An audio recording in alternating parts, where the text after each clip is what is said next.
చెప్పాను కదా, దేవుని దృష్టికి ఏది వెలుగలదంట, దేవుని దృష్టికి ఏది వెలుగలది?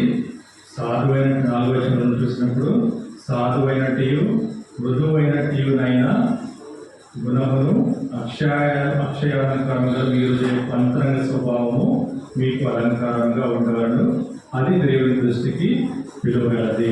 సో మన డబ్బు కానీ, మన బంగారు కానీ, లేదా మన ఆస్తి కానీ ఆయన దృష్టి విలువలేనిదిగా ఉంటుంది. కానీ ఇక్కడ ఆయన దృష్టికి ఏది విలువలేదంట? మన అంతరంగ స్వభావం. ఎప్పుడైతే మన అంతరంగ స్వభావం పరిశుద్ధంగా ఉంటుందో అప్పుడే ఆయన దృష్టికి అది విలువగలదిగా మార్చబడుతుంది అన్నమాట. అందుకే మన హృదయం ఎలా ఉండాలంట? పరిశుద్ధంగా ఉండాలి. ఇక్కడ దేవుడు కోరుతా ఉన్నాడు. తర్వాత ఇక్కడ మనం చూస్తే 3వ వచనం చివరి లైన్లో వెలుపటి అలంకారము మీకు అలంకారంగా ఉండక. వెలుపటి అలంకారం అంటే ఏంటి? పైకి కనిపించేదంతా వెలుపటి అలంకారం. ఈ అలంకారం కాదు కానీ ప్రభు కోరుతా అనేది అంతరంగ స్వభావం పరిశుద్ధంగా ఉండాలని ప్రభు కోరుతా ఉన్నాడు. సో ఇక్కడ మనం చూస్తే 4 రకాల అలంకారాలను చూసుకొని మనం కళలు పాల్గొందాం. మొదటిగా ఏంటంటే యెషయా గ్రంథము 61వ అధ్యాయం 10వ వచనం. మొదటి తలపు ఏంటంటే సహజమైన అలంకారాలు. ఇవి ఎలాంటివి అంటే సహజమైన అలంకారాలు అంటే వెలుపలికి, సో ఇప్పుడు మనం చూసినప్పుడు వెంటనే కనిపించేవిగా ఉంటాయి అన్నమాట. అవి సహజమైన అలంకారాలు అన్నమాట. సో ఇక్కడ యెషయా గ్రంథంలో 10 చదవండి ఎవరైనా. యెషయా గ్రంథము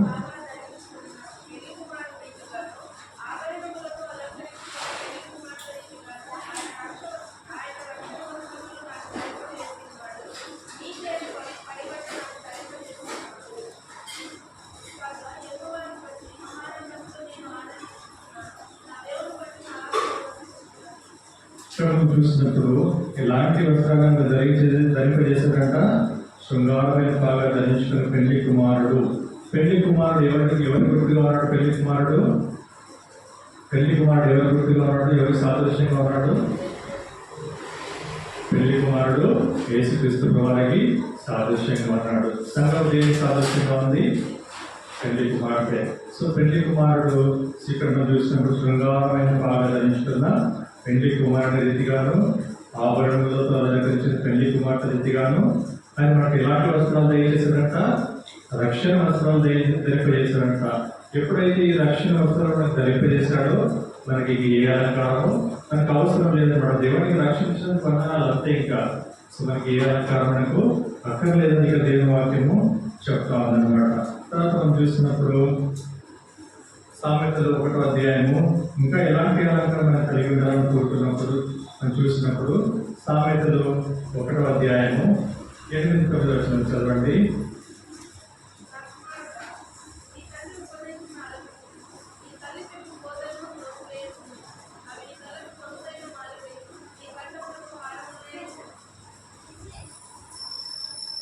మనకు సొగసు లేదు, మన కంటలు భారం ఏమంట? సో నీ తండ్రి ఎప్పుడైతే నా కుమారుడు నీ తండ్రి ఉపదేశము ఆలకింపము, నీ తల్లి చెప్పుకోలను త్రోసివేయమని ఇక్కడ సొలొమోను సామెతలు రాస్తా ఉన్నాడు. ఏమంటే నీ తండ్రి ఉపదేశాన్ని ఆలకించాలి, నీ తల్లి చెప్పుకోలను త్రోసివేయము అని ఇక్కడ దేని వాక్యంలో క్లియర్గా చెప్తా ఉన్నమాట. అవి మనకి ఏంటంట? తండ్రి ఉపదేశము, తల్లి చెప్పుకోన ఇవేంటంట? మన తలకు సొగసైన మాలిక, తర్వాత మన కంటలకు హారములంట. సో చూడండి ఎంత వాక్యం ఎంత చక్కగా రాయబడింది. రక్షింపబడిన దేవుని బిడ్డలుగా మనం అనేక రకాలుగా మనము రక్షింపబడము, అనేక రీతిలుగా మనము అలంకరించేవారు ఉంటుంది. కానీ ఎప్పుడైతే రక్షింపబడిన బిడ్డలకి చేసిన తర్వాత మన అలంకారం ఏంటంట? దేవుని యొక్క వాక్యమే మనకు అలంకారం. తర్వాత మన తలకు సొగసైన మాలిక, మన కంటలకు హారములైన కూడా దేవుని వాక్యంలో రాయబడింది. తర్వాత సామెతల గ్రంథం 3వ అధ్యాయం 3వ వచనం చదవండి. మనం ఏం ధరించుకోవాలని ఇక్కడ రాయబడింది?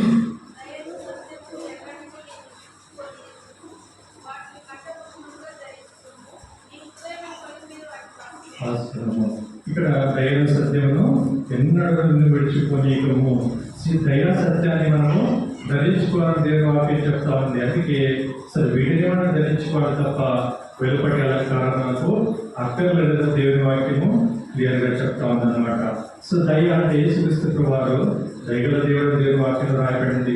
ఆయన మీద దయ చూపించినాడు కాబట్టి మనము ఈనాడు ఏ స్థితిలో ఉన్నాం. అందుకే ఆయన సత్యవంతుడు దేవుని వాక్యంలో రాయబడింది. సో వీటిని యేసుక్రీస్తు వారు దయగల దేవుడు, సత్యమైన దేవుడు కాబట్టి మనం వాటిని ధరించుకున్నప్పుడు మనకు ఎంతో ఆశీర్వాదకరంగా ఉంటుందన్నమాట. సో ఇక్కడ మన పాత నిబంధనలు మనం చూసుకున్నప్పుడు ఒక స్త్రీ కనబడుతూ ఉంది. సో ఈ పాత నిబంధన అంతటిలో ఒక్క గ్రంథానికి మాత్రమే అది స్త్రీ అంటే స్త్రీ యొక్క పేరు రాయబడింది. ఎవరి పేరు చెప్తారు? అది పాత నిబంధన గ్రంథం. ఈ అధ్యాయాలన్నింటిలో, ఈ గ్రంథాలన్నింటిలో ఒక గ్రంథం మాత్రమే స్త్రీ పేరు రాయబడింది. ఎవరు ఆ స్త్రీ? ఆదికాండం, నిర్గమకాండం ఇవన్నీ అలాంటి గ్రంథాలను చూస్తున్నప్పుడు ఒక గ్రంథం మాత్రమే స్త్రీ పేరు రాయడం. అదేంటి చూసుకున్నాం. ఎస్తేరు గ్రంథం. ఎస్తేరు అనే ఆమె, ఎస్తేరు మాత్రమే స్త్రీ పేరు రాయబడింది అన్నమాట. చూడండి, ఎస్తేరు గ్రంథంలో స్త్రీనే ఎలాంటి అలంకారాలు ధరించుకుందని చూసినప్పుడు ఎస్తేరు 2వ అధ్యాయము ఈ యొక్క గ్రంథానికి మాత్రమే స్త్రీ పేరు పెట్టబడింది. ఏ గ్రంథానికి కూడా స్త్రీల పేర్లు పెట్టబడ్డదని ఇక్కడ మనం చూస్తున్నాం. ఎస్తేరు గ్రంథము, ఎస్తేరు 2వ అధ్యాయము 7వ వచనం చదవండి. ఎస్తేరు 2వ అధ్యాయం 7వ వచనం.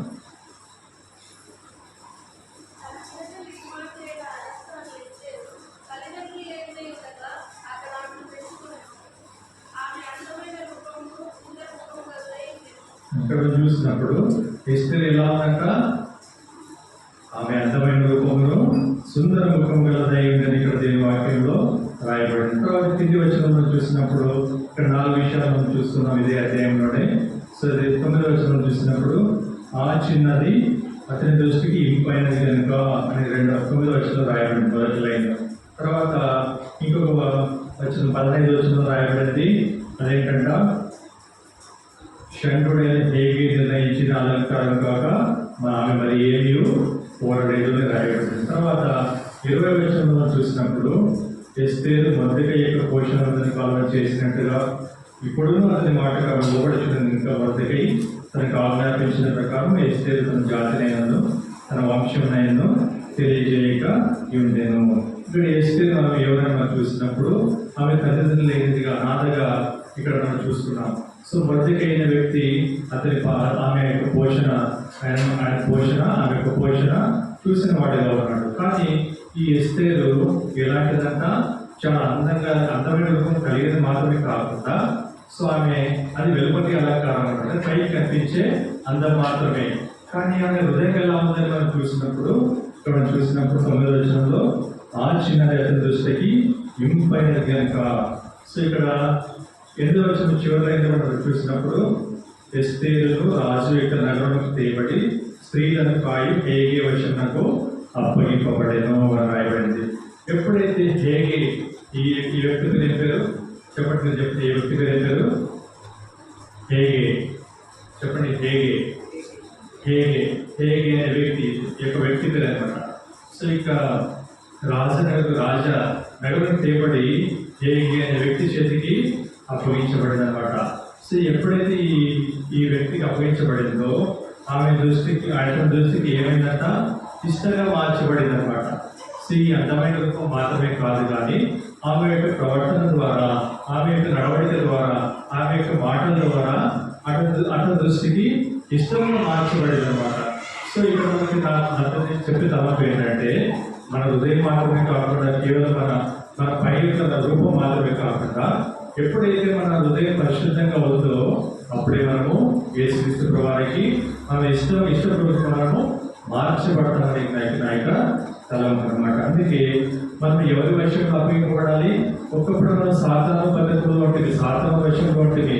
కానీ ఎప్పుడైతే ఈ ఎస్తేరు హేగే వంశానికి అప్పగింపబడిందో అప్పగింపబడిన తర్వాత ఆయన దృష్టికి పైన వారిగా మార్చబడింది అనమాట. ఎప్పుడైతే మన యేసుక్రీస్తు ప్రభువు వశంలో మనం ఉంటామో అప్పుడే మనము ఆయన ఇష్ట ప్రకారంగా మనము జీవిస్తాం, ఆయన ఇష్ట ప్రకారంగా మనం మార్చబడతామని ఇక్కడ దేవుని వాక్యంలో రాయబడింది. తర్వాత ఆల్రెడీ ఆమె అందమైన రూపం కలిగింది, సుందరమైన ముఖం కలిగి రాయబడింది.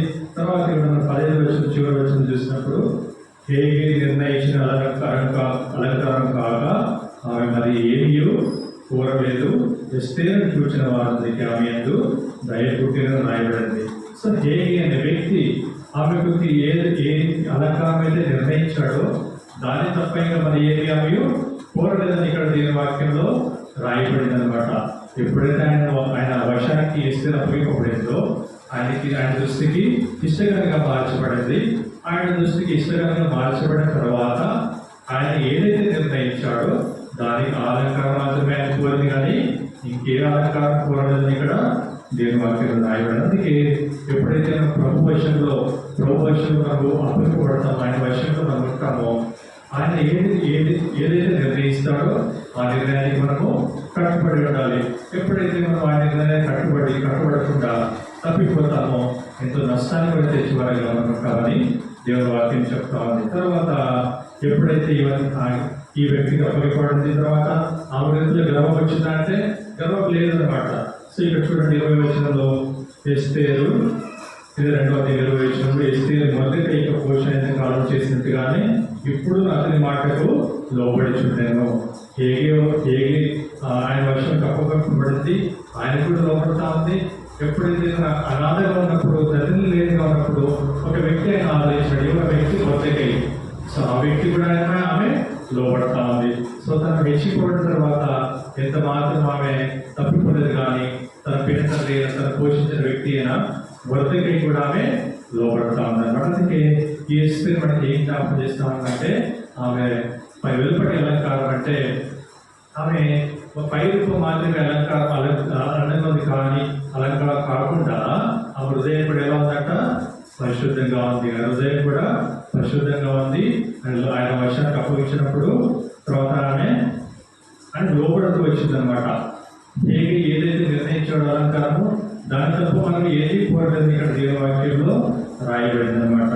సో ఇక్కడ మనం చూసినప్పుడు 3 రకాలుగా ఎస్తేరు హెచ్చింపబడింది అనమాట. అదేంటంటే ఆయన దృష్టికి ఇంపైనదిగా మార్చబడింది, తర్వాత ఆమె నిర్ణయించిన అలంకారం మరి ఏమీ కోరలేదు, తర్వాత మొదటికై పోషణ కాల్ చేసినట్టుగానే ఇప్పుడు కూడా ఆమె ఆయనకు లోపడతా ఉందన్నమాట. తర్వాత ఇంక 4వ విషయం చూస్తున్నప్పుడు ఇది ఎస్తేరు గ్రంథం 7వ అధ్యాయము అని చూసినప్పుడు ఇప్పుడు యూదులు అనేవారు, ఇశ్రాయేలు ప్రజలు యూదులు అనేవారు కష్టాల్లో ఉన్నారన్నమాట, ఎంతో ఇబ్బందుల్లో ఉన్నారు. కానీ వారి ఆ ప్రజల పట్ల అంటే కృతజ్ఞత భావం కలిగిందని ఇక్కడ దిగదేవ వాక్యం రాయబడి. చూడండి ఎస్తేరు గ్రంథము 7వ అధ్యాయము 3వ వచనం చదవండి.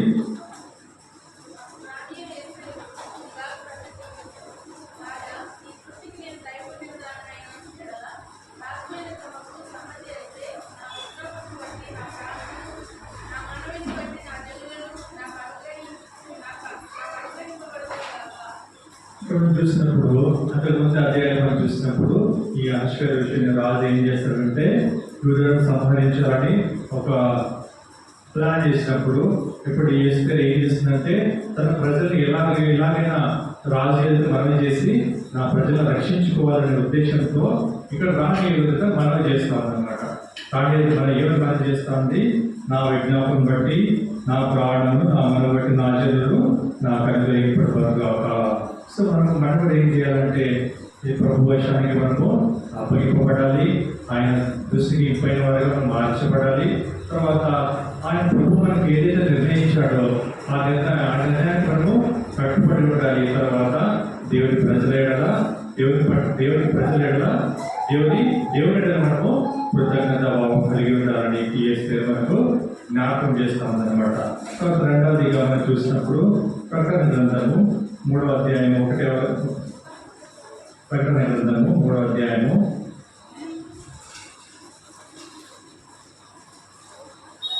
1 మనం చూసినప్పుడు సహజమైన అలంకారం మాత్రమే కాకుండా రెండవదిగా హృదయం కూడా దేవుని పరిశుద్ధ అలంకారం ధరించినట్టుగా మనం చూస్తా ఉన్నాం. తర్వాత రెండవదిగా ప్రకటన గ్రంథము 3వ అధ్యాయము 1-2 చూడండి.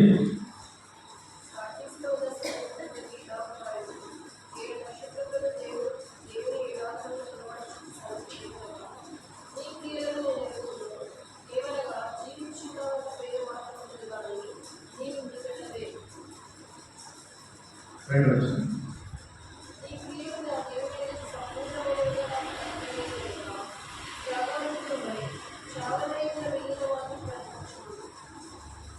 ఇక్కడ మనం చూసినప్పుడు యోహాను భక్తుడు సార్దీస్ అనే సంఘ దూతకు ఇలా రాస్తే ఏమంటున్నాడంటే, నీ క్రియలను నేను ఎరుగుదును, ఏమనగా జీవించుచున్న పేరు మాత్రం కానీ నీవు మృతుడవే.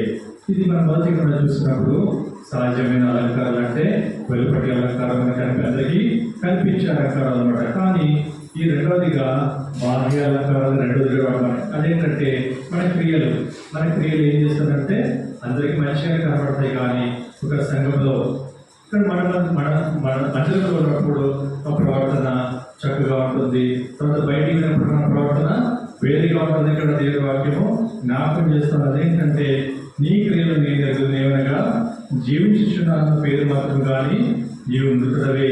నీ క్రియలు నా దేవుని సంపూర్ణమైనగా నాకు కనబడలేదంటే జాగరూకుడవై చావనైన మిగిలిన వాటిని బలపరచమని దేవుని వాక్యము చెప్తా ఉన్నమాట. ఇది ఏం జ్ఞాపకం చేస్తానంటే, ఈ బాహ్య అలంకారాలు క్రియ లేని జీవితాన్ని జ్ఞాపకం చేస్తాను, తర్వాత నామకార్థ జీవితాన్ని జ్ఞాపకం చేస్తా ఉందన్నమాట. ఎప్పుడైతే మన క్రియలు దేవుని పరిశుద్ధంగా ఉంటాయో, తర్వాత మన బాహ్య అలంకారాలు కూడా చక్కగా మార్చబడతాయి అన్నమాట. ఎప్పుడైతే మనం నామకార్థంగా జీవిస్తామో, సో అలాంటి అలంకారము ప్రభుత్వం అంగీకారంగా ఉండదు అనమాట. అందుకే మనం చూసినప్పుడు ఈ మత్తయి వార్తలో ఒక చెట్టు గురించి రాయబడింది. మనం దేవుని మందిరంలో ఎలా ఉండాలి, మన క్రియలు ఎలా ఉండాలని చూస్తే మనం ఫలించే వారి ఉండాలి దేవుని వాక్యంలో రాయబడింది. సో ఇక్కడ మనం చూసినప్పుడు మత్తయి వార్త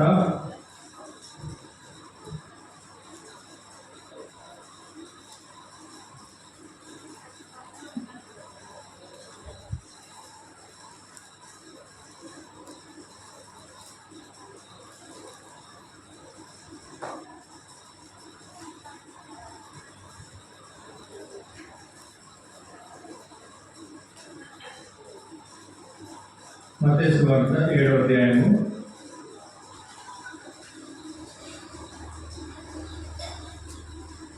15వ వచనం చదవండి. మత్తయి సువార్త 7వ అధ్యాయం 15వ వచనం.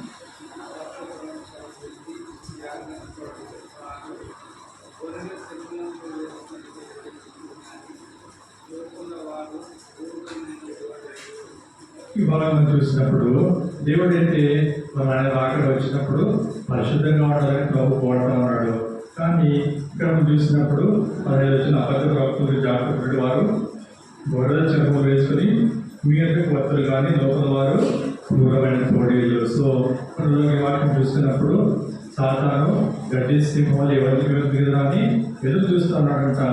కానీ ప్రభు మనల్ని చేయకూడతా ఉన్నాడు, పరిశుద్ధంగా ఉండాలని ప్రభు కోరుతా ఉన్నాడు. కాబట్టి ఇక్కడ మనం చూసినప్పుడు 17 వచనంలో అదే అధ్యాయం 17 వచనం చూసినప్పుడు అలాగనే ప్రతి మంచి చెట్టు మంచి ఫలములు ఫలించును, పనికి మాలిన చెట్టు కాని ఫలములు ఫలించును.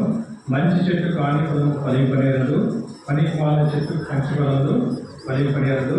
మంచి ఫలములు ఫలింపని ప్రతి చెట్టు నరకబడి అగ్నిలో వేయబడను. చూసారా, ఎప్పుడైతే మనం దేవుడి మందిరంలో ఫలించే వారంగా లేమో మనం ఏం చేయబడుతుందంట, మంచి ఫలములు ఫలింపని ప్రతి చెట్టు నరకబడి అగ్నిలో వేయబడుతుంది అన్నమాట. అందుకే దేవుడు మనకు ముందుగానే ఈ విషయాలను హెచ్చరిస్తున్నాడు. పనులు పాల్గొనే ముందు మనల్ని పరీక్షించుకోవడానికై దేవుడు ఏమైనా హెచ్చరిస్తున్నాడంటే, అబద్ధ ప్రవక్తలు ఉన్నారు, అనేకమైన క్రియల ద్వారా మనల్ని మోసపరుస్తూ వస్తున్నారు. సో వాటి గురించి మీరు జాగ్రత్తగా ఉండాలని ప్రభు కోరుతా ఉన్నాడు అనమాట. అందుకే ఇక్కడ దేవుని వాక్యం రాయబడింది, మన క్రియలు ఎలా ఉండాలంట, పరిశుద్ధంగా ఉండాలి. ఇక్కడ దేవుని వాక్యంలో రాయబడింది. తర్వాత 1 యోహాను 1వ అధ్యాయము 6వ వచనం చదవండి. యోహాను రాసిన మొదటి పత్రిక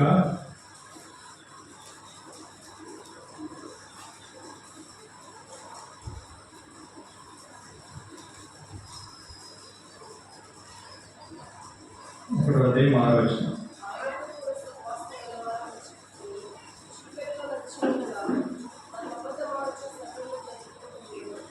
ఈ బాహ్య అలంకారాలు లేదా పైకి కనిపించే అలంకారాలు దేనికి జ్ఞాపకం చేస్తుందంటే, ఇక్కడ మనం చూస్తున్నప్పుడు ఆయనతో కూడా మన సహవాసం గలవారం చెప్పుకుంటున్నాం కానీ మనం చీకటిలో అనేక సార్లు చీకటి త్రోవలు నడిచేవారుగా ఉంటాం అనమాట.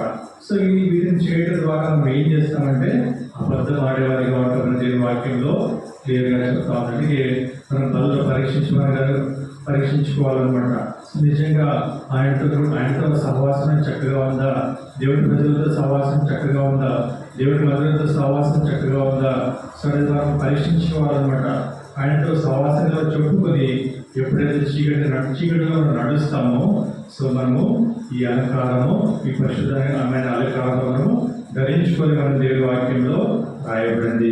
సో మనం అబద్ధం ఆడవారిగా సత్యాన్ని జరిగింపకుందామని ఇక్కడ దేవుని వాక్యంలో క్లియర్గా రాయబడింది. అందుకే మనం ఇంతకుముందు భాగంలో చూసినప్పుడు ఎలాంటి అలంకారం ధరించుకోవాలంట, సాధువైనట్టు, మృదువైనట్టు, అక్షయాలంకారాలను వీటిని ధరించుకోవాలి. తర్వాత దైవ సత్యములను ధరించుకోవాలి. ఎందుకంటే దేవుడు ప్రేమగలవాడు, దయగల దేవుడు, సత్యమైన దేవుడు కాబట్టి మనం కూడా అలాగే ఉండాలి. ప్రభు కోరుతారు. చూడండి, ఇక్కడ మనకు ఒక వ్యక్తిని జ్ఞాపకం చేస్తాను మీకు. ఆదికాండం చూస్తున్నాం.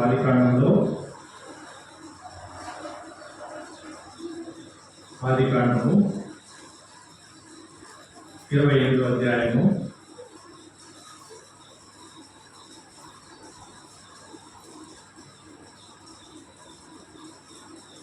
దేవుని అందరూ ఎలా జీవించాలి ఇక్కడ క్లియర్గా చెప్తా ఉంది. సో 28వ అధ్యాయము 17వ వచనం చదవండి. 16 వచనం 16 కలిసి చదవండి.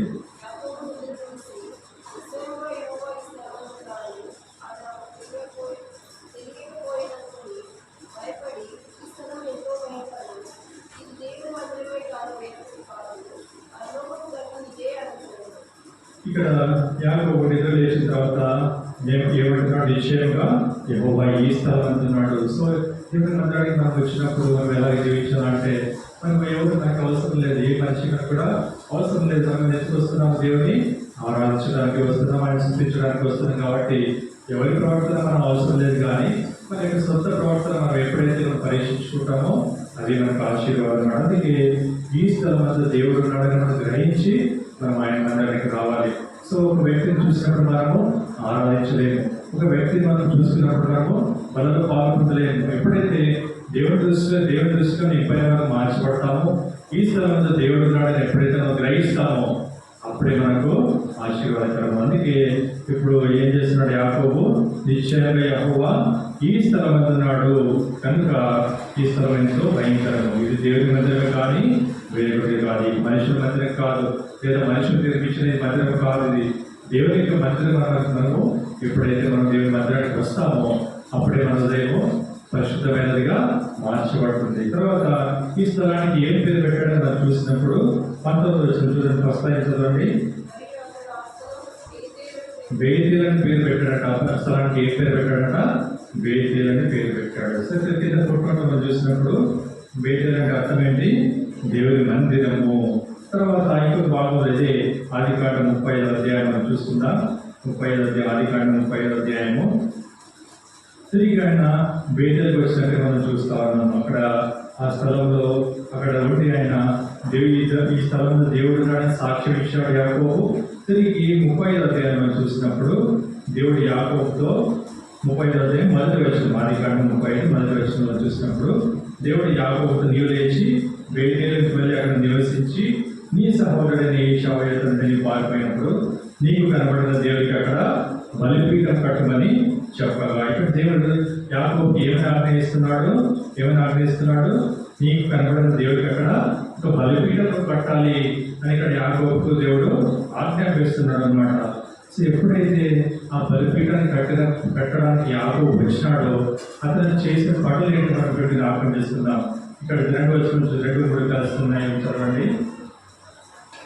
ఎప్పుడైతే బలిపీఠం కట్టడానికి వచ్చాడో అతను చేసిన పనులు ఏంటి చూస్తున్నప్పుడు 30వ అధ్యాయము 2, 3 వచనాలు చదవండి.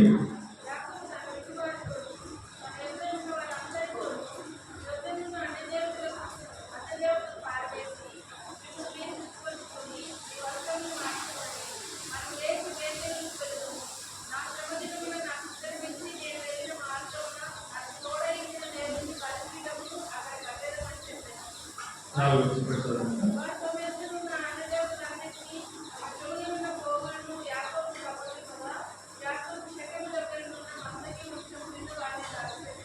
మనకి వేదిక అర్థం ఏంటంట? వేదిక అర్థం ఏంటి? దేవుడి మందిరం. సో ఇప్పుడు దేవుడి మందిరం యాకోబు ఏం గ్రహించినాడో, సో నీవు నేను కూడా ఏం గ్రహించాలి ఇక్కడ మనం జ్ఞాపకం చేస్తున్నప్పుడు, యాకోబు ఎప్పుడైతే ఈ వేదికలో ఎంటర్ అయినప్పుడు సో ఏం చేశారంట? ఈ పరిశుద్ధమైనదిగా ఇది దేవుడి మందిరం అని ఇక్కడ జ్ఞాపకం చేయబడిన తర్వాత ఈ బలిపీఠం కట్టడానికి వచ్చినప్పుడు దేవుడి మందిరంలోకి యాకోబు ప్రవేశించినప్పుడు ఆయన ఏం చేశారంట? అన్య దేవతలను పారవేసి మిమ్మల్ని మీరు సృష్టిపరచుకొని మీ వస్త్రములను మార్చుకోండి ఇక్కడ రాయబడింది అనమాట. సో ఎప్పుడైతే మనం బలులో పాల్గొంటున్నామో మనం ఏం చేయాలంట? మనకున్న ఆచారాలు, మనకున్న కట్టడలు ఇవన్నీ వదిలిపెట్టి మనము మనం పరీక్షించుకొని బలులో పాల్గొనేవారుగా ఉండాలి. కాబట్టి అన్న దేవతలను పారవేసి ఒకప్పుడు మనం అన్న దేవతలను పూజించేవాళ్ళం, అన్న దేవతలను ఆరాధించేవాళ్ళం. కానీ ఆయన రక్తంలో కడపడిన తర్వాత మనం ఏం చేయబడినాం అన్నమాట?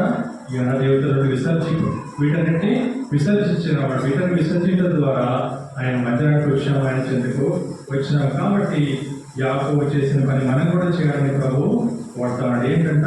అన్న దేవతలను పారవేసి శుచిపరచుకొని మీ వస్త్రాలు మార్చుకోవాలి. తర్వాత 4వ వచనం చూసినప్పుడు వారు తమ యొక్క అన్న దేవతలన్నిటినీ తమ చివరున్న పోగులు యాకోబు ఒకగా యాకోబు శెకెము దగ్గర ఉన్న మస్తకి వృక్షం కింద వాటిని దాచిపెట్టిందాం. అనేక ఆచారాలు, కట్టుబాట్లు ఇవన్నీ దేవుని మందిరానికి వచ్చినప్పుడు ఏం చేయాలంట? దాచిపెట్టేవారిగా ఉండాలి. వీటన్నింటినీ మూటగట్టి ఏం చేశాడంట? యాకోబు ఏం చేశాడు? మస్తకి వృక్షం కింద దాచిపెట్టాడంట. సో అలాగే మనకి ఒకప్పుడు మన స్థితి అలాగే ఉండదు. కానీ ఇప్పుడు మనం రక్షించబడ్డాము, దేవుని బిడ్డలు మార్చిపెట్టాం. కాబట్టి ఈ అన్న దేవతలన్నింటినీ మనం విసర్జించి అన్ని దేవతల ఆచారాన్ని వదిలిపెట్టడం ఏం చేయాలంటే వీటన్నిటి మనం దాచిపెట్టేవారిగా ఉండాలి. వాటిని ఏంటంటే మనము తీసుకునే వారు ఉండడం ఇక్కడ దేవుని వాక్యంలో రాయబడింది అనమాట. అందుకే యాకోబు లాంటి అనుభవం సో మనం కూడా కలిగి ఉండాలి. సో దేవుని మందిరంలో ప్రవేశించినప్పుడు మనము ఏమేమి చేయాలి, ఎలా ప్రవర్తించాలి ఇక్కడ దేవుని వాక్యంలో క్లియర్గా చెప్పబడింది అనమాట. అందుకే యాకోబు వలె మనం కూడా ఉండాలని ప్రభు కోరుతా ఉన్నాడు అనమాట. తర్వాత 3వదిగా చూడండి, ఇర్మియా గ్రంథము మన హృదయం ఎలా ఉంది అని చూసినప్పుడు మన అంతరంగిక అలంకారం ఎలా ఉండాలి. మొదటిగా మన సహజమైన అలంకారం చూస్తున్నాము, తర్వాత బాహ్య అలంకారం ఎలా ఉండాలని చూస్తున్నాము, తర్వాత 3వదిగా అంతరంగిక అలంకారం ఎలా ఉండాలని మనం చూస్తున్నాం. ఇర్మియా గ్రంథము 17వ అధ్యాయం 9వ వచనం చదవండి. మన హృదయం ఎలాంటి క్లియర్గా రాయబడింది.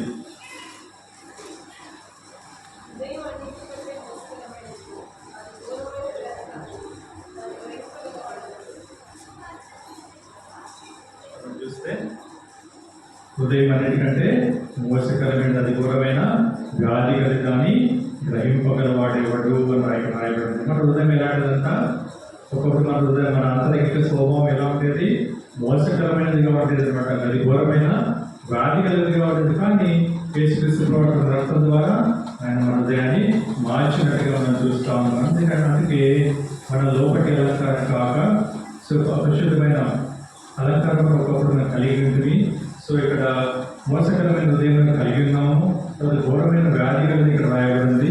సో వీటన్నిటి ద్వారా మన అంతరంగిక స్వభావము రక్షింపడం ద్వారా ఎలా మార్చబడినట్ట? పరిశుద్ధంగా మార్చబడింది. అందుకే మన అంతరంగిక స్వభావము ఎవరు చూడరనమాట. మొదటిగా మనం చూసుకున్నప్పుడు సహజమైన అలంకారాలు మొత్తం అందరూ చూస్తారనమాట. సో మన క్రియలు, మన ప్రవర్తన ఎలా ఉంది కూడా మనలో అందరూ చూస్తారు. కానీ ఈ అంతరంగిక అలంకారం లేదా అంతరంగ స్వభావం ఎవరు చూడగలరంట? ఎవరు చూడగలరు? దేవుడు మాత్రమే చూడగలరు. అందుకే వేషధారణ జీవితం మనలో ఉండకూడదని దేవుడు జ్ఞాపకం చేస్తూ ఉన్నాడు అనమాట. సో మందిరంలోలాగా, బయటలాగా, మనకు ఆఫీసులోలాగా, మన పనిచేసే చోటలాగా అలా ఉండకూడదు. వేషధారణ జీవితం మనలో ఉండకూడదు. కానీ మనం ఎలా ఉండాలంట? మన అంతరంగ స్వభావం పరిశుద్ధంగా ఉండాలి. అది దేవుడు మాత్రమే చూసేవాడు అనమాట. అందుకే సో దేవుడు చూస్తున్నాడు అనే భయంతో మనము జీవించేవాడిని అంటారని ప్రభుత్వం అంటా ఉన్నాడు. సో ఈ విషయమై మనం పరీక్షించుకునే వారిగా ఉండాలి. తర్వాత మార్కు సువార్త 7వ అధ్యాయం 21వ వచనం చదవండి. మార్కు సువార్త 7వ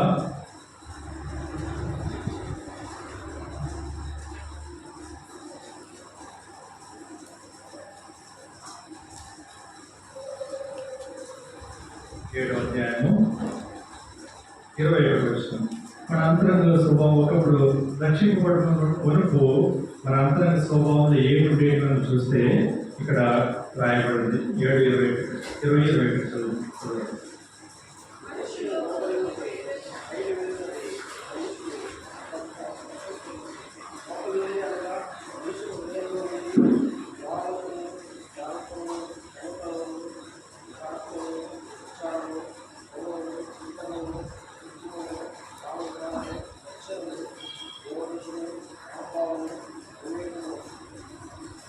ఈ భావన మనం చూసుకున్నప్పుడు ఈ అంతరంగ స్వభావం ఒకప్పుడు ఎలా ఉండేదంట. ఇక్కడ చూసుకుంటే ఇవి ఎక్కడ నుంచి మనిషిని, ఇవి మనుషులకి ఎవరికి కనపడవన్నమాట. ఈ స్వభావం మన హృదయంలో ఉన్నా కూడా అవి ఎవరికి కనిపించడానికి ఉండవు అనమాట. సో ఇక్కడ ఒకప్పుడు మన హృదయం ఎలా ఉంది, మనుషుని లోపల నుండి అంతరంగ స్వభావం మన హృదయంలో నుండి వచ్చేటం అనమాట. ఏంటంట, అవి మనుషుల్ని అపవిత్రపరుస్తాయంట. అందుకే మన అంతరంగ హృదయం అంతగా అలంకారం పరిశుద్ధంగా ఉండాలని ప్రభు కోరుతా ఉన్నాడు. 21వ చూస్తే లోపల నుండి అనగా మనుష్యుల హృదయంలో నుండి దురాలోచనలు, జారత్వములను, దొంగతనములు, నరహత్యలను, వ్యభిచారములు, లోభములు, చెడుతనము, కృత్రిమములు, కామ వికారము, మత్సరము, దేవదర్శనయు, అహంభావము, అవివేకమును వచ్చును. ఇన్ని రకాలైన అపవిత్రమైన కార్యాలు వీటన్నిటి నుండి దేవుడు మనల్ని విడిపించినట్టుగా మనం చూస్తా ఉన్నాం. అందుకే మనం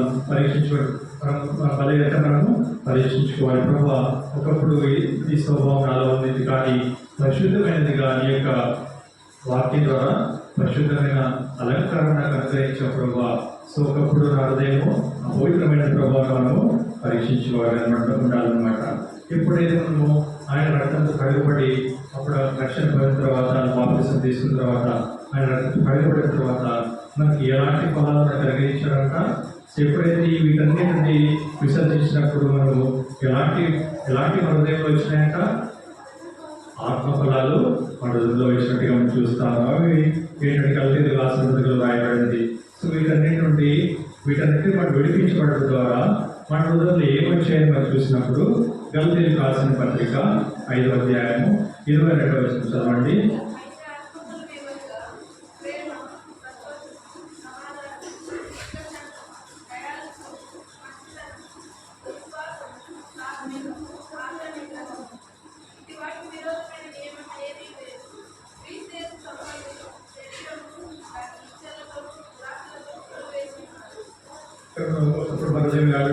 ఎలా ఉండేవి మన హృదయంలో ఆలోచన, జాగ్రత్తలు, దొంగతనాలు, నరహత్యలు, వీటన్నిటి నుండి దేవుడు విడిపించడం ద్వారా మన హృదయంలో ఆయన ఏం చేస్తారంట, ఆత్మ ఫలాలు మన హృదయంలో నింపినట్టుగా మనం చూస్తాం. అవి ఆ ఫలాలు ఏంటంట, ప్రేమ, సంతోషము, సమాధానము, దీర్ఘశాంతము, దయాళుత్వము, మంచితనము, విశ్వాసము, సాత్వికము, ఆశానిగ్రహం. ఇట్టి వాటికి విరుద్ధమైన నియమం ఏది లేదన్నమాట. ఎప్పుడైతే వీటన్నిటి నుండి మనం విడిపించబడడం ద్వారా ఈ ఆత్మ ఫలాలన్నీ మన హృదయంలో నిండిపోయాయి అన్నమాట. మీరు ఎప్పుడే మన యొక్క అంతరంగ స్వభావము ఆయనకి ఇష్టపూర్వకంగా మార్చబడినట్టు మనం చూస్తా ఉన్నాం.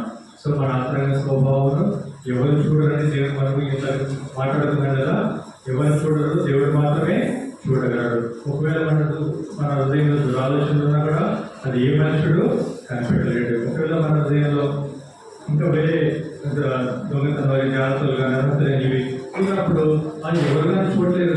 కానీ ఎప్పుడైతే మన ఆత్మ ఫలాలు మన హృదయంలో ఉంటాయో మన ప్రవర్తన ఎలా ఉంటుంది, దేవుని మందిరంలో చక్కగా ఉంటుంది. అందుకే మీరు దేవుని మందిరం పూర్వక ప్రవర్తన జాగ్రత్తగా చూసుకోవాలని దేవుని వాక్యంలో రాయబడాలి. ఎప్పుడైతే ఈ ఆత్మ ఫలాలు మన హృదయాలను నింపుకుంటామో, ఆయనకు ఇస్తే ఎలాగైతే ఆయనకు ఇష్టపూర్వకంగా మార్చబడిందో మనకు కూడా ఆయనకు ఇష్టపూర్వకంగా మనము మార్చబడతాము. ఇది కూడా అనమాట.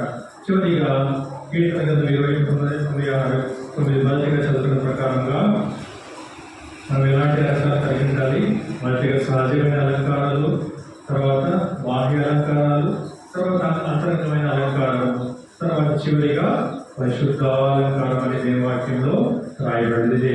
96:9 కీర్తన 96:9 పరిశుద్ధ అలంకారం ధరించుకొని, పరిశుద్ధ అలంకారం ధరించిన తర్వాత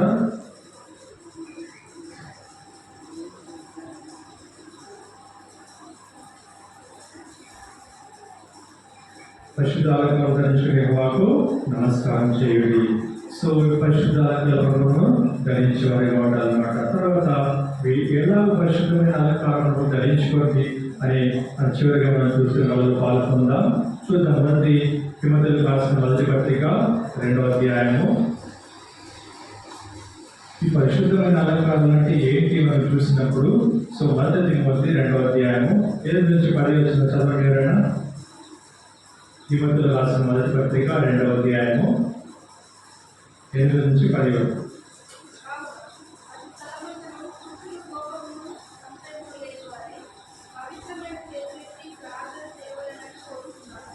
చాలా ఒక్క నిమిషం అనమాట. అప్పుడు ఎస్ఐ గ్రంథం చూస్తున్నప్పుడు ఏంటి బ్రదర్ స్త్రీల గురించి మాత్రం చెప్తున్నాను అనుకున్నాడు. కానీ ఇక్కడ మనం చూస్తున్నప్పుడు 2వ అధ్యాయం 8వ వచనంలో పురుషులు కూడా ఎలా ఉండాలంటే దేవుని వాక్యంలో క్లియర్గా రాయబడింది. కావున ప్రతి స్థలంలో పురుషులు ఏం చేయాలంట? కోపమును సంశయమును లేని వారై పవిత్రమైన చేతులెత్తి ప్రార్థన చేయాలని కోరుచున్నాడు. తర్వాత నెక్స్ట్ వచనం.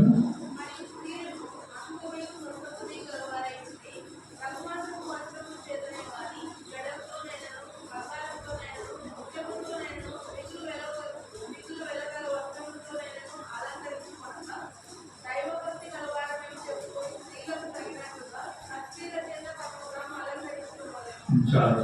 ఇక్కడ దేని చేత అలంకరించుకోవాలంట? ఈ అలంకారము ప్రభుకు తృప్తిని ఇవ్వదన్నమాట. ప్రభుకు సంతోషం ఇవ్వదు. ఎలాంటి అలంకారం కలిగి ఉండాలంట?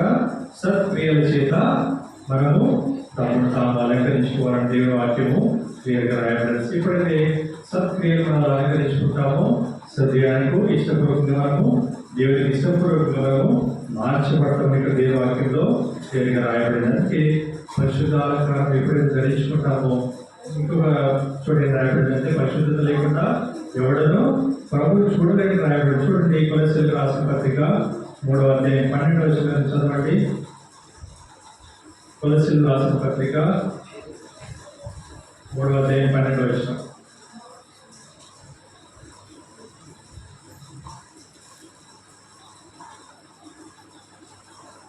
చదువుకుందాం. 3వ అధ్యాయం 12వ వచనం.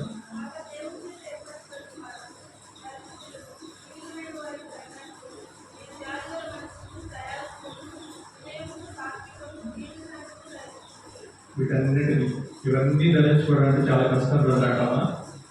వీటన్నిటి ధరించుకోవడానికి చాలా కష్టం బ్రదర్, మా వల్ల కాదని మనం ఆడుకోవడానికి లేదనమాట. ఏం చేయాలంట? సో ఇక్కడ మొదటిగా మనం దేని చేత అలంకరించుకోవాలంట? సత్క్రియల చేత మనం అలంకరించుకోవాలి. తర్వాత ఇక్కడ మనం చూసినప్పుడు జాలిగల మనస్సు, దయాళుత్వము, వినయము, సాత్వికము, దీర్ఘశాంతము, వీటన్నిటిని మనం ఎప్పుడైతే ధరించుకుంటామో పరిశుద్ధమైన జీవితంతో ఆయన ఆకడ వచ్చినప్పుడు ఆయన దగ్గర మనము నిలబడే వారికి వాటి. అందుకే పరిశుద్ధ అలంకారాలు మనకి మన జీవితానికి, మన ఆత్మీయ జీవితానికి ఇంత ప్రాముఖ్యమైనగా మనము చూస్తామన్నమాట. తర్వాత మనం ఎందుకు పరిశుద్ధ అలంకారం ధరించుకోవాలి మనం ప్రశ్నించుకున్నప్పుడు ఈ బలహీన చర్యలు మనము ఎందుకు పరిశుద్ధ అలంకారం ధరించుకోవాలి అని చూసినప్పుడు ఎఫెసీయులకు రాసిన 6:11 ఏం రాయబడింది చదవక్కర్లేదు. కానీ ఎఫెసీయులకు రాసిన 6:11 అపవాది తంత్రములు మనము ఎప్పుడైతే మనం పరిశుద్ధిగా ఉంటామో ఇతరులకు చెప్పగలమాట. మనదే పరిశుద్ధి కలిగినప్పుడు ఎవరికి దేవుని వాక్యము మనం చెప్పడానికి లేదనమాట. అందుకే అపవాది తంత్రంలో అపవాది అనేక రకాలుగా ఎలాగైనా దేవుని ఎదురు తొలగిపోవాలనైనా ఆయన ప్లాన్లు వేస్తున్నాడు. కానీ అపవాది తంత్రం ఎదిరించుకోవడానికి మనము పరిశుద్ధ అలంకారాలు ధరించుకోవాలి. తర్వాత ఇది హెల్త్ వారికి ఉపయోగపడుతుంది. తర్వాత 1 తిమోతి 3:7 రాబడితే అపవాది ఉరిలో మనము పడిపోకుండా ఇది జాగ్రత్తగా ఉంటాం అన్నమాట. మొదటిగా ఏంటి? అపవాది తంత్రాలు ఎదిరించడానికి ఉపయోగపడుతుంది. తర్వాత మనము అపవాది ఊరిలో పడిపోకుండా ఈ పరిశుద్ధమైన జీవితం మనల్ని కాపాడుతుంది అన్నమాట. అందుకే మనం చూస్తున్నప్పుడు ఎందుకు పరిశుద్ధాలను ధరించుకోవాలి? పరిశుద్ధత లేకుండా ఎవరు ప్రభు చూడలేనట. తర్వాత ఎందుకు పరిశుద్ధాలను కలిగి చూసినప్పుడు అపవాది తంత్రాలు మనము ఎదిరించుకోవడానికి ఇది ఉపయోగపడుతుంది. తర్వాత మన వ్యక్తిగత జీవితం అపవాది ఊరిలో పడిపోకుండా ఈ పరిశుద్ధమైన జీవితము మనల్ని కాపాడుతుంది అన్నమాట. ఎందుకంటే యేసుక్రీస్తు వాడు పరిశుద్ధుడు కాబట్టి మనకు కూడా పరిశుద్ధులు కాబట్టి ఆయన పనుల పాల్గొంటారు. ప్రభు కోరుతారు. అత్యధిగా ఒక వాక్యం చదువుకుని మన పనుల పాల్గొంటాం. 1 రాసిన మొదటి పత్రిక ఇదే తెస్సలోనికీయులకు రాసిన మొదటి పత్రిక 12-13 కలిసి చదువుకొని మన బలలో పాల్గొందాం. తెస్సలోనికీయులకు రాసిన మొదటి పత్రిక 3వ అధ్యాయము 12-13. మరియు మన ప్రభువైన యేసు, అందరూ కలిసి చదువుకుందాం. తెస్సలోనికీయులకు రాసిన మొదటి పత్రిక 3వ అధ్యాయం 12-13. మరియు మన ప్రభువైన యేసు తన పరిశుద్ధులతో వచ్చినప్పుడు మన తండ్రి అయిన దేవుని యొక్క దేవుని పరిశుద్ధ దేశమై అనిత్యముగా ఆయన స్థిరపరచుటకై మేము వీడని ఏడాది ప్రేమలో అభివృద్ధి కొద్ది వర్తిస్తున్నాము. అలాగే వీరిలో కనకడల ఒకడు మనుషుల ప్రేమలో పొంది వర్తిల్లున్నట్టు ప్రభు దయచేయండి కాక. సో దేవుని రాక సమీపంగా చివరి దినాల్లో మనం ఉన్నాం కాబట్టి ఆయన పరిశుద్ధులతో పాటు కలిసి వచ్చినప్పుడు మనం ఏం చేయాలంట? మనం అనింద్యులుగా అంటే అర్థం ఏంటంటే ఏ మచ్చ లేని వారిగా, ఏ డాగు లేని వారిగా మనము ఆయన అంటే మనకు కనపడాలి. అప్పుడే మనం మనలో ఆయన తీసుకుంటాడు అనమాట. లేదంటే మనం ఇక్కడ విడిచిపెట్టేవాడు వారిగా ఉంటాం. అందుకే ఆయన యేసు తన పరిశుద్ధులతో వచ్చినప్పుడు మన తండ్రి దేవుడి మన హృదయం ఎలా ఉండాలంట? పరిశుద్ధంగా ఉంటారు. అందుకే మీ హృదయం పరిశుద్ధమైన విషయమై అనింద్యమైనగా ఆయన స్థిరపరచుకోవడం అర్థం ఏంటంటే సీల్ వేసినట్లా. సీల్ వేస్తే ఇంకా దాన్ని ఎవరు కూడా ఏమి చేయలేదు అనమాట. అలాగే మన పరిశుద్ధత మనం ఏం చేయాలి? ఈ పరిశుద్ధతను మనము మన హృదయాన్ని స్థిరపరచుకోవాలి, ముద్రించుకోవాలి. ఎప్పుడైతే మన ఈ పరిశుద్ధత మన హృదయాన్ని ముద్రించుకుంటామో ఆయన యొక్క అనింద్యులుగా, ఏ కల్మషం లేనివాడిగా, ఏ పాపం లేనివాడిగా ఆయన నిలబడతారనమాట. అప్పుడే మనము ఆయన మనలో కొనుక్కోబడేవాడిగా ఉంటాడు. దేవుడు వాక్యం.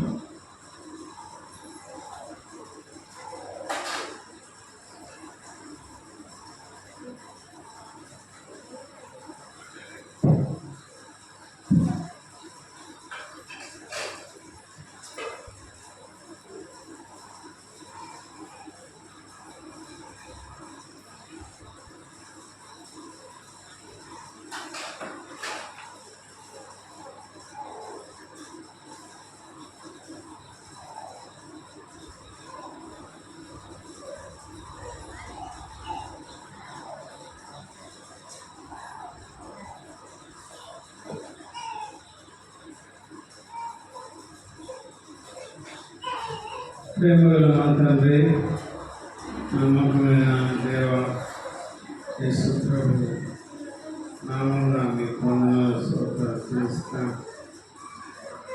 ఈ ప్రభు దినంలో మమ్మల్ని అందరినీ ఇక్కడ సమకూర్చినందుకు ఇచ్చిన వాక్యాన్ని బట్టి వందనాలు చెల్లిస్తున్నాం. పరిశుద్ధ అలంకారం ధరించుకొని ఎదుట చేయాలని, మీ ఎదుట జీవించాలని మీరు ఇచ్చిన వాక్యాన్ని బట్టి మీకు వందనాలు. ప్రభా అనుకరించిన కూర్చోబెట్టు ప్రార్థిస్తున్నాను. ఆయన మా తండ్రి వాక్యాన్ని దీవించండి, మమ్మల్ని అందరినీ దీవించి కాపాడమని ఆయన ఈ సమయాన్ని దీవించినారు. వేస్తున్నామన్న ఈ రొట్టెను, ఈ యొక్క ద్రాక్షరసం దీవించండి. రొట్టె మీ శరీరానికి గుర్తు, ఈ ద్రాక్షరసము మీ రక్తానికి గుర్తు. నా శరీరం తిని నా రక్తం తాగువాడే నిత్య జీవం కలవాడు అని సెలవించిన తండ్రి సాయం చేసి కాపాడి నడిపించినాను.